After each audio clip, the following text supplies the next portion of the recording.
morning guys, this is RJ Nalyatan from base Mari. Subject is inject pork, and I show you about patterns, type of patterns of nature. First, I show you going to the other sea.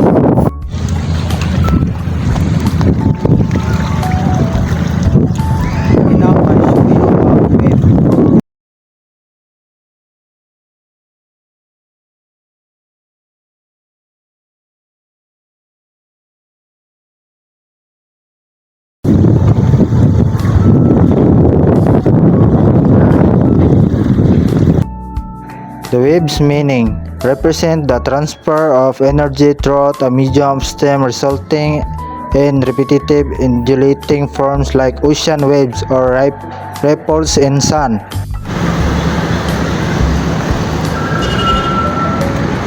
Okay guys, I give you other example of dendritic pattern. This is a drainage of the water below.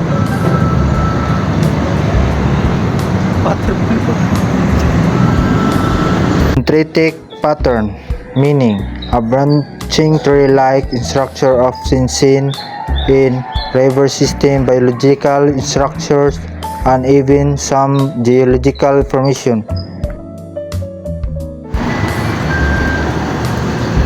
Hi guys, I gave you example of chaos pattern. Chaos pattern is like this.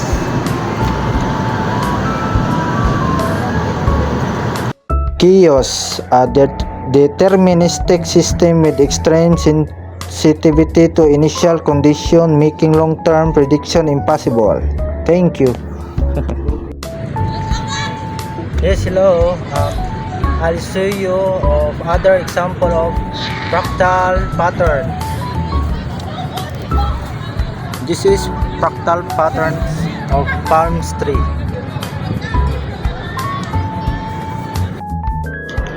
Fractal meaning repeating geometric shapes or forms that exhibit similarity across different scales.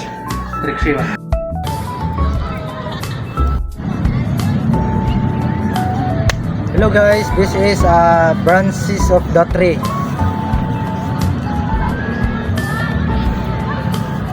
This is belong to the dendritic pattern.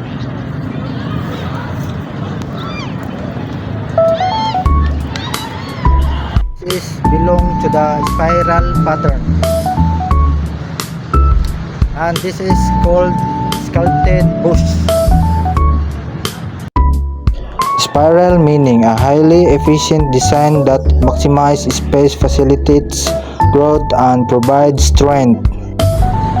Next, this is belongs to the fractals pattern, and this is petroglyphs.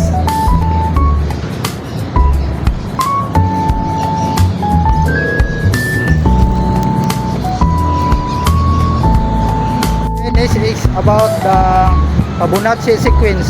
This is a cactus or Euphorbia trigona.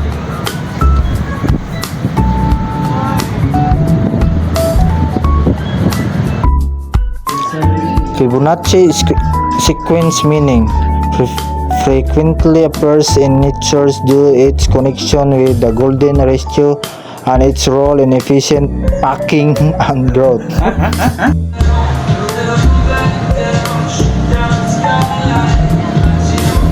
Hello guys, good morning. This is example of five-fold symmetry, and this is called plumeria flower.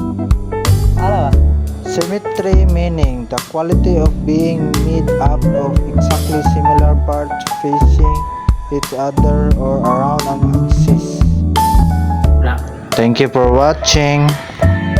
Thank you.